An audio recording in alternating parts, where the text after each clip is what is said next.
talk about ventilation systems and the simple stuff, and a year from now we'll be looking at more complicated things.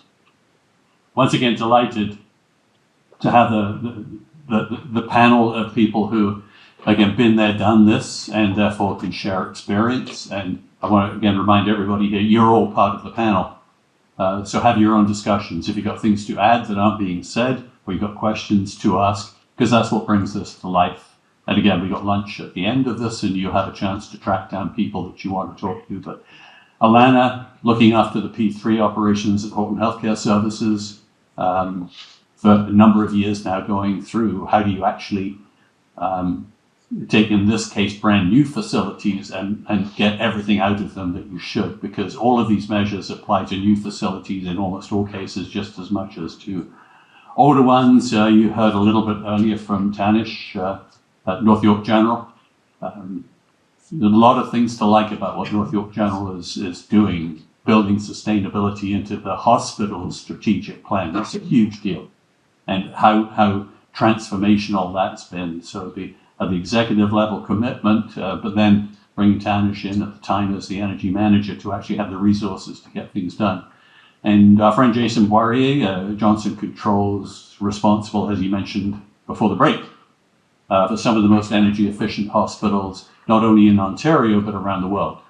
So a lot of experience here, but again, this is all about you. Everybody in this room needs to take away a handful of things that you can do tomorrow that are going to have a material impact, because what we like to do is keep score. We like to count savings. So welcome to our panel. And let's talk a little bit about what it looks like when you get this right. So Oakville Trafalgar Memorial Hospital, new facility, has been working to harness the low carbon plant, the high performance plant within that facility, heat recovery chillers, all of the technology you could need, but not yet at the performance level the hospital is capable of. And once again, the red dotted line is baseline performance, weather normalized, weather adjusted. The blue dots are the actual monthly consumption. So the blue dot's the actual bill. So in gigajoules, it's adding together the gas consumption and the electricity consumption. And the key story here is pretty much tracking for the beginning of this. And since the fall of 2022, if you like, you get on a scene that suddenly, this is making sense. So they've been progressively implementing scheduling of our handling systems in a thoughtful, careful way. And Brent loved your comment on this before the break about, again, the people, you can't get too far ahead of the people who are using the hospital. They've got to be with you, got to be on site. But you can see the results. So we're looking at 4.1% just over this last little period. You can see the savings are increasing. The further the blue dot is below the red line, the bigger the savings. And it's $112,000. These are real numbers. There is an operating budget part of this. Like, we're fascinated by the greenhouse gas emissions, but the hospitals need these operating dollars. These are very real, and we'll ask Alana to speak to that in a moment. But at 4.1%, just need another 0.9%, and you got a 5% award, and you can be out the back with us taking pretty pictures this time next year. You'll get there. Of course you will. You just have to keep doing what you're doing, and you're already doing a whole lot more. But 1,000 tons of greenhouse gas emissions is a lot. And we just want to get serious. That's 1,000 tons is a big number. So these things matter. What you do matter, and it has a real impact on the way the world is progressing around us at the moment. With Tanish, North York General, it looks fairly similar, doesn't it? Again, getting into scheduling, getting into all the things that we were talking about before the break. But these things do show up at the meters, and they show up at the meters, saves money, saves emissions, saves energy, and moves us in the right direction. So there's another 370 tons. We're doing this next year. I'd love to have a picture here of a dozen of these hospitals, all with 1,000 tons of emissions reduction, because most of you have that quantity. And now we know we're having a real impact. Just for your interest, I touched on this earlier. At the moment, as we track all the sectors, municipal sector, schools, commercial offices, colleges, universities, healthcare is lagging behind. Like, the other sectors are showing bigger reductions, are showing better performance in healthcare right now. And that's not accusatory on anybody. Everybody knows what you guys are going through. We just come through a pandemic. You've got emergency rooms that are overflowing. But the need to figure this out, like what resources do you need? You've got folks in this room that from NRCan, from the federal government, from Enbridge, from the ISO, who are bound and committed to help us make this work. But we have to tell them what we need. So on top of everything else you're doing, it's there. But healthcare is kind of lagging behind. We need to pick up the pace, need to accelerate it. But this is not just intentions and I'm going to try harder. You guys are already run off your feet. So how do we make that work? So that's our focus going forward. But the results are real. We're seeing more and more of them, and we want to hear more about this. The biggest single thing that has impact is scheduling, and where you've got those thermal wheels, those heat wheels we talked about before the break. Those are the two biggest things you can do. It's sort of that simple. Then there's a whole bunch more. We've got to rebalance systems, recalculate airflows, introduce variable volume where it doesn't. There's a whole bunch more. But if we get these two things right, then everybody will be showing those kind of charts that we're looking at a moment ago. So CSA, all those other letters and numbers, it tells us we can switch, we can turn down air handling units. So first, air handling units dominate your energy pie, and we can turn them down during unoccupied periods. The rules are clear, and all of that is there. So we just got to figure out how to do it safely and how to do it responsibly. You don't have to be able to read any of this, but it starts off with knowing the operating periods of your facility. So we're in the summertime right now. If you've got summer students, if you don't have this kind of mapping right now, this is a great time to get this done. We talked about boiler operating logs. Nobody uses them. We talked about boiler testing. Nobody reads it.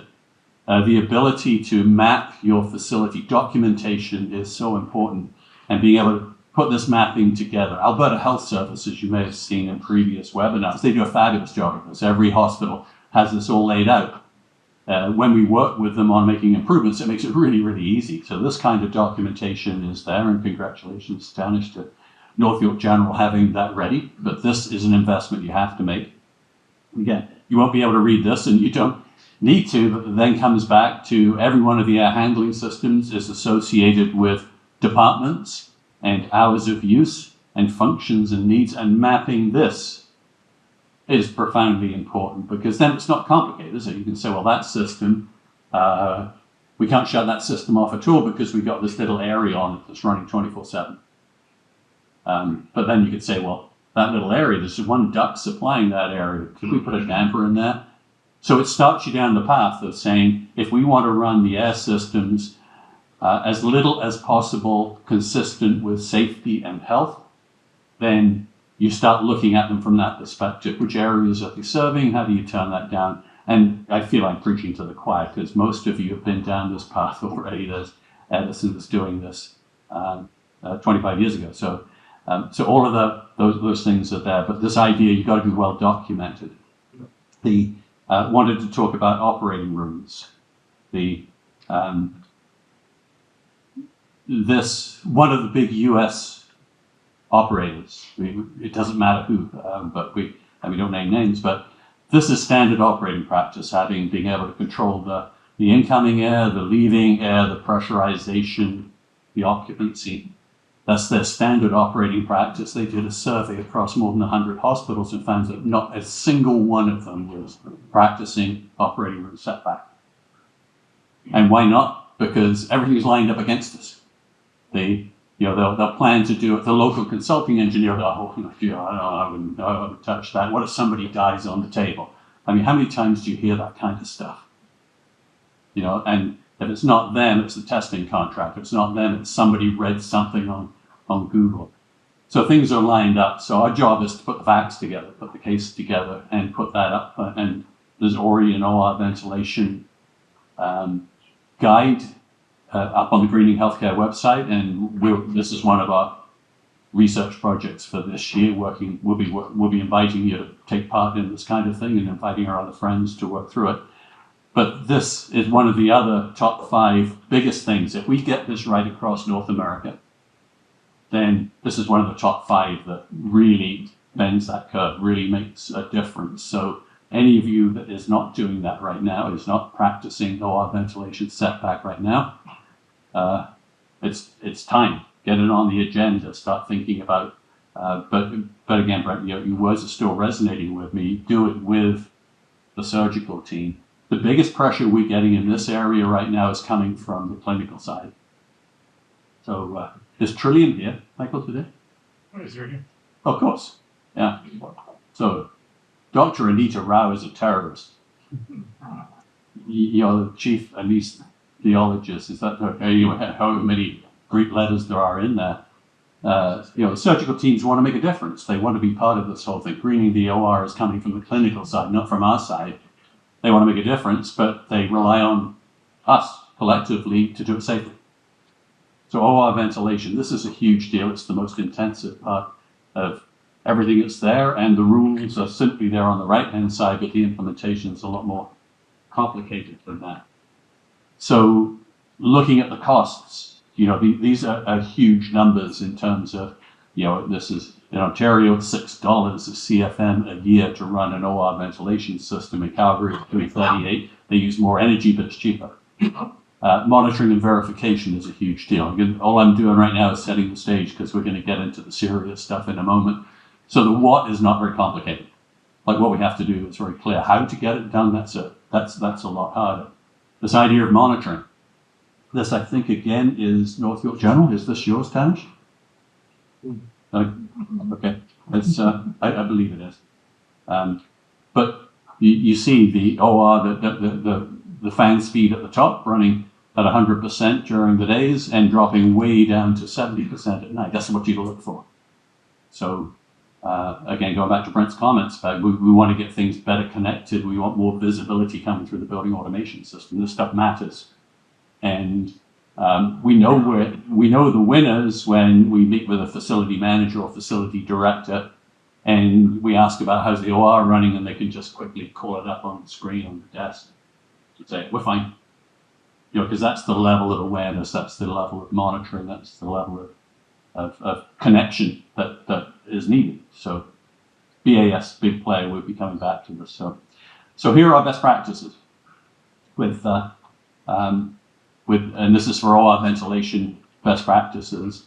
There's something in here about pressurization. See item 5 there? And before your time, Janish, but the big deal at North York General was we couldn't maintain pressurization. So this was retrofitting an existing system, couldn't maintain pressurization, and contractor found big gaps around the autoclaves that went through the wall. So you never had a chance. So sealing those up made everything possible. But this will come out of the updated guide that we'll be working on again this year, and we'll try to flesh this out, and we're going to flesh it out in a moment with the real people. So onto the conversation. So the panelists have seen these questions before, but issues encountered, what gets in the way, who do you have to talk to, how do you make the deal? So Tanish, you've been into this. Start with question number 1. Like what gets in the way in non-clinical areas, clinical areas? You have got, we just saw the evidence of your setback in the ORs. What kind of pushback, what kind of reaction do you get? So non-clinical, not so much. It's very straightforward. Hours of operation, figuring out when the units are done, turning it off. Easy one. The struggle that we had was clinical. So, for example, we have a chemo unit, and we were looking at adjusting the fan speeds. Now, clinical team leaders are often under the impression that we need the best airflow, we need the best temperatures, we got medication that needs to be stored at X, Y, and Z, things of that nature. So, going in and telling them, hey, we're going to shut down your fan, we're going to limit the temperatures, that doesn't work. So, we had to get the conversation started with them to explain to them why we wanted to do this. So we're looking at reducing the airflow because of energy savings. Why do we need to why do we need to overcool the space? Why do we need to overheat the space when nobody's there, right? And having that conversation with not only the building operators, the units, but also engaging Enerlife on some of the technical discussion so that they're comfortable in accepting this. So letting them know that we have safeguards in place. The temperature reaches 25 or more, the fans will start picking up speed so that we can maintain it, so that your medication, your equipment will still function. Afterwards, although as convincing as that is, they still want to see it in practice. So we'll work with them, we'll implement it, and then we'll survey the users to say, did you experience any issues with your temperatures? Did you experience any issues with your equipment? And from that, we get that feedback, and that builds a good case study so that we can implement it across other clinical units as well. And just touch briefly on the second question, what is getting agreement with a department that we're going to do this? What does that look like? I don't think Alan Kelly's here today, but I know Markham Stouffville, they actually had a little one-page contract they'd signed with, and so they go through that whole communication and say, here are the hours of use, here's how we could change them. But what does that agreement look like? Who's involved in the conversation? So from clinical users, such as the clinical team managers and nurses and the staff that are in the department, got them together. We discussed what the hours of operations are. And to add a little bit of contingency, we added an extra hour. So if they say that they're in space until 5 p.m., we'll extend it to 6 p.m. If they say that they're going to start at, you could start the fans to return back to normal at 6 a.m., we'll return it back at 5 a.m. So having that little safeguard in place helped us to sort of make them comfortable and accept that change that we made to having schedules on our air handlers. Alana, going into what kind of feedback? So you've been implementing this after the hospital's been in use for a number of years, and people have got accustomed.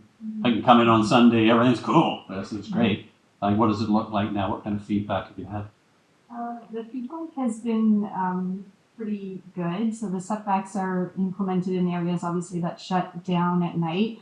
One struggle I guess we had was there's EBS staff that cleaning staff that come in at night. So we were trying to work around how we keep them comfortable. For the most part, we did a test to start, and we found that temperature and humidity stayed within 1 to 2 degrees at the set point that we had during the day. So that was a great trial for us. The EVS staff, the schedules for the most part aligned fairly well with the areas that we were setting back. There's one area where they actually have one cleaning person that comes in and they clean for the whole night, and it's quite a large area. So we thought that would be a little bit of a missed opportunity if we were running that fan 24/7. So what we're looking at right now is setting back not fully to 0, but something like a 2 air exchange per hour, so that it would still sort of meet that minimum that CSA requires of, I think it's like an office space. But it's not running at the 10 that we require during the day for the clinical activity. Yeah. And Jason, you're coming at this from the standpoint of DBFM had contracts in a number of different facilities. So I got 2 questions. One is, with Humber River, part of the remarkable story at Humber River was it started as the most energy efficient acute care hospital we had, and then you cut it by 20%. It started as the best, and then it came down by 20%, that's really what set this international bar now about how good can these be. How much of that 20% reduction was in air handling unit scheduling versus optimizing the operation of the central plant? Just an estimate, just in your mind. Yeah, I've looked at that data, and the electrical reduction was roughly around 5 to 10%. And the natural gas reduction was roughly around 5 to 10 as well. However, we did many other projects which actually used more electricity, which why you get to that 20% overall. But we did gas reductions with heat recovery chillers and enthalpy wheels to manage to reduce gas by 30%. So the goal was to reduce on greenhouse gases, achieve our required targets, and manage the building together. And how did the project agreement that you had, how did that help or hinder? Checks and balances. So there's a lot of it is through planning. communication, meetings, and having a top-down level. So it's having the agreement with the staff, board of directors, for Milton District Hospital, working with Elena and her team. We had various meetings at a high level, going down the chain, going essentially, this is the agreement. We are working together to assess, plan, identify every single departmental hours, and then achieve essentially recursive analysis on variable error volumes, and then implementing, test, balance, verify, see if there's aren't any issues. If there's a too hot, too cold, adjust, and just continual partnerships. It sounds familiar, Alana. Alana, could you kind of describe your process? I think you're going system by system by system, right? Air handling system by air handling system by air handling system. What is the process like? How do you begin? Who do you talk to? How long does it take? Because it's not an overnight thing, right? You're not going to start shutting our systems down tomorrow. How long does the process take? What's it like? Who's involved? What's that conversation all about? Right. Yeah, so we're still implementing setbacks. It's been sort of a process that we started late last year. So we started by connecting with the senior team, and it was actually a fairly easy sell, I would say, to them, because we were starting from 24/7 operation of all our air handlers. So there was going to be a energy saving, guaranteed cost saving on our utilities bill. Sorry, who was the senior team, Alana? Who was at the table? Senior team being our CEO and then our VPs, so of all the clinical areas. So we usually bring changes like this to our capital planning steering committee, it's called, and we get buy-in from the senior team, and then it's much easier as you go down to the department levels to say that you have that senior level support. So they were bought in nice and early. They did ask us again to watch temperature and humidity, especially in our type 1 areas, because we keep supplies and things like that have to be kept sterile. So then when we started going down to the department level, we started with the low hanging fruit areas that were admin or non-clinical areas that closed down at night. We did those setbacks. We monitored for feedback. And I think Danish described kind of the process of how we went to each department and mapped out the hours and determined are there any rooms in particular that needed to stay on longer than other areas. And at Oakville, it's a new facility. It's only 8 years old, so we have very good building level control. We can set back specific rooms to a certain, air exchange and not affect the other areas in the department. So that was great having that, the very detailed tuning via the BAS. And yeah, we didn't get much pushback from the departments. It was more just making sure that we explained the temperature and humidity piece, and that this was a CSA standard that is supported all over the province. We haven't at our other 2 facilities. We already had setbacks, so I would say it was fairly straightforward. Okay, that's good to hear, and it's not what I always hear. Let me go to the room just for a second. So you'll see on the survey, because we need this back from you guys, and you're part of the whole process. The first 2 questions are what % of your non-clinical air handling units is scheduled now, and it's just an estimate, 25%, 50%, all of them, none of them, and what % of your clinical air handling units are scheduled now. So those are the first 2 questions we've asked you.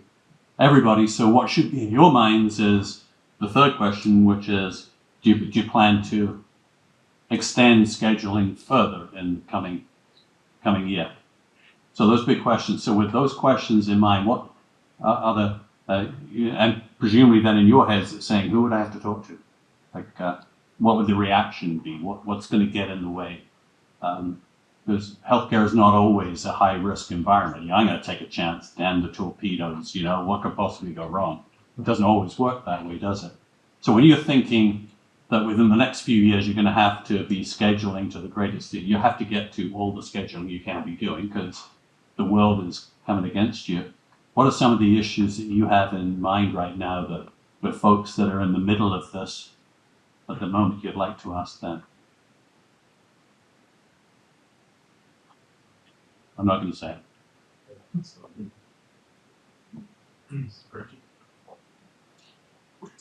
Hi, my question is to Elena. You've done some of the setback during the pandemic, and was it not harder because during that time we were not talking about a reduction? People were asking for more area changes. So I heard that you've done some work during the pandemic. So, and I also heard that it was easy sell to you how you convince your people. Yeah, so I guess, so we started implementing at the end of last year. So we had already gone through, I guess, 2 years steady state with the pandemic in play. We did have to make changes during the pandemic where, we were flipping pressurization in certain like ORs, for example. We had to switch from positive to negative to do certain procedures and things like that. So during the thick of it, I would say we were making changes on the fly as the clinical teams needed it. And we didn't even start our setback project until after we were kind of through that phase. And sorry, what was the part two? Actually, the second question I have is,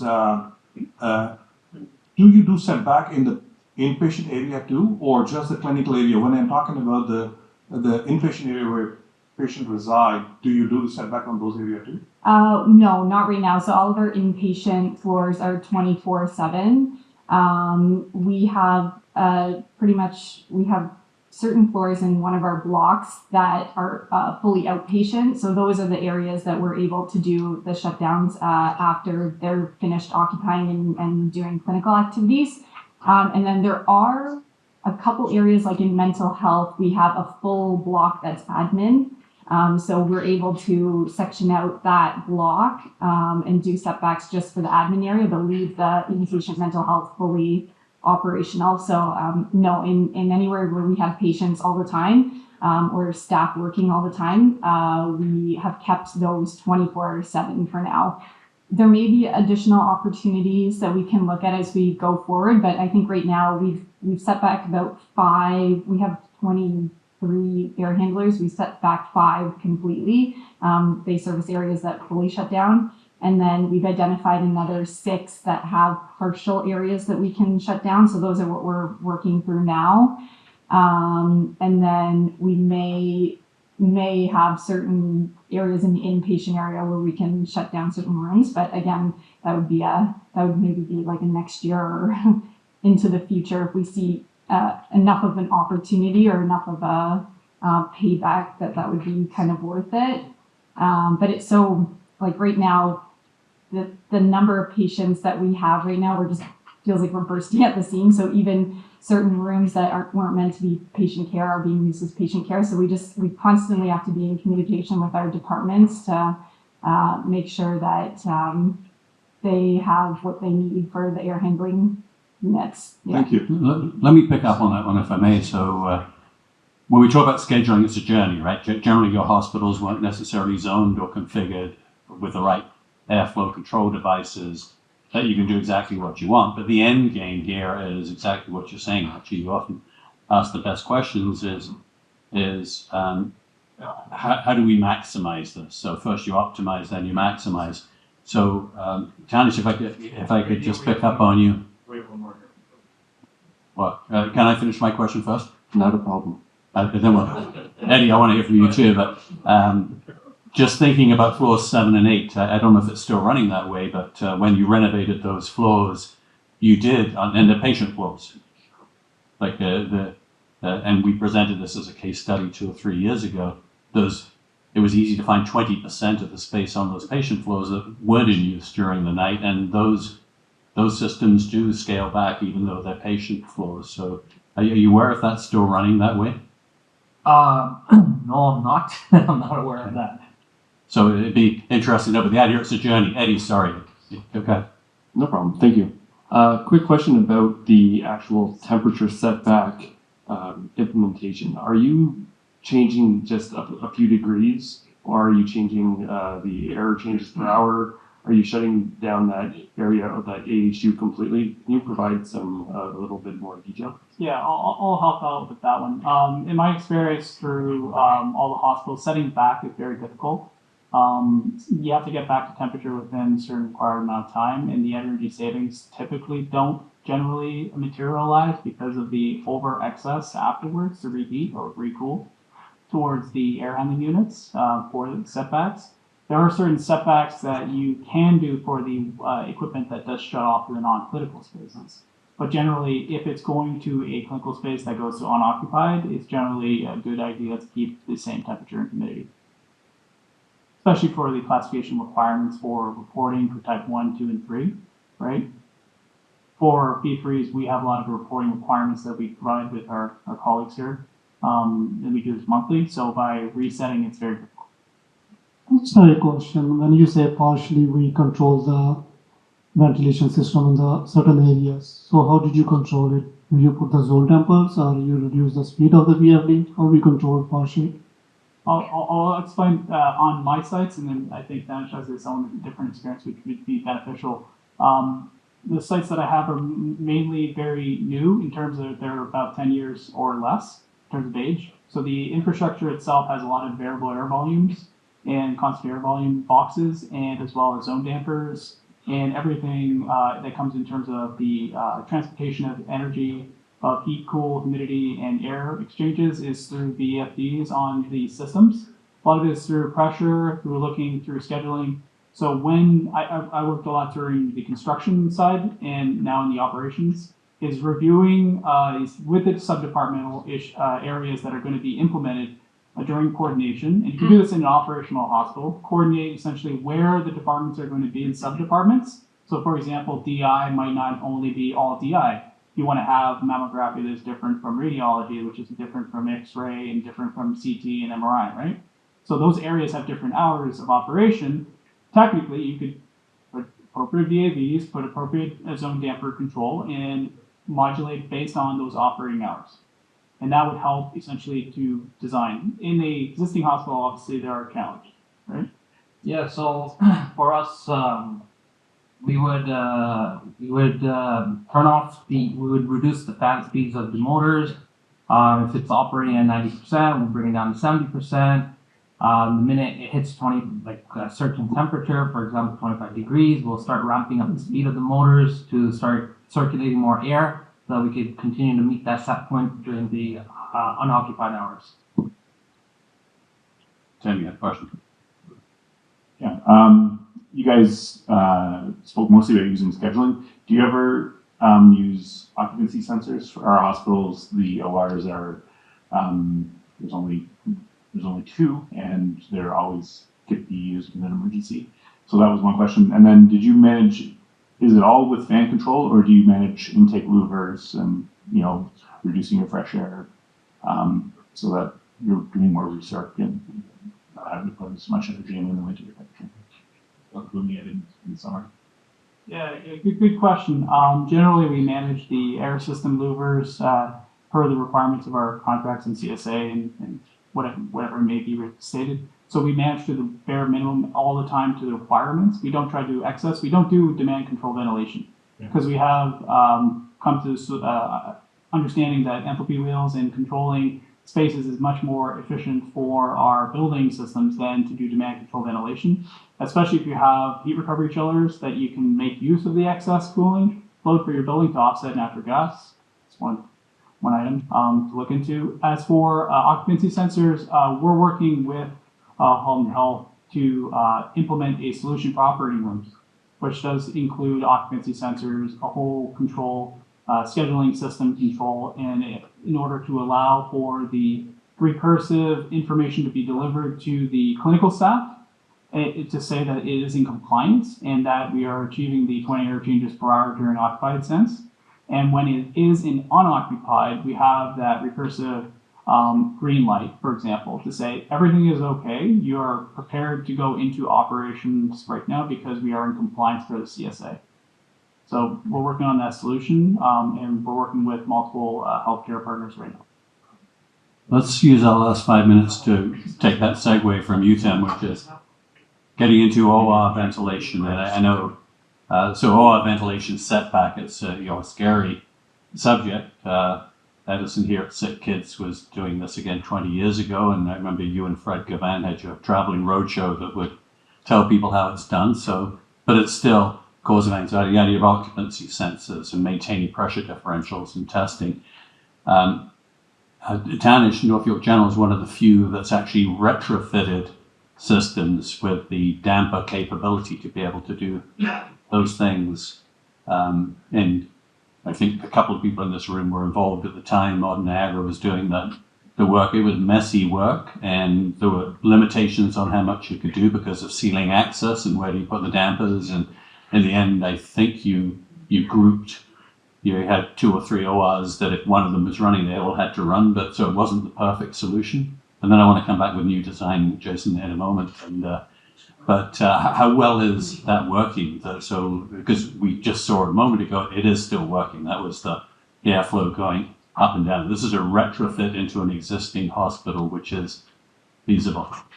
Yeah, so for a couple of our ORs, we operate between 7 a.m. to about 11 p.m. And then we have a couple that are just there for emergency purposes. We did equip them with occupancy sensors and whatnot with the help of Interlife.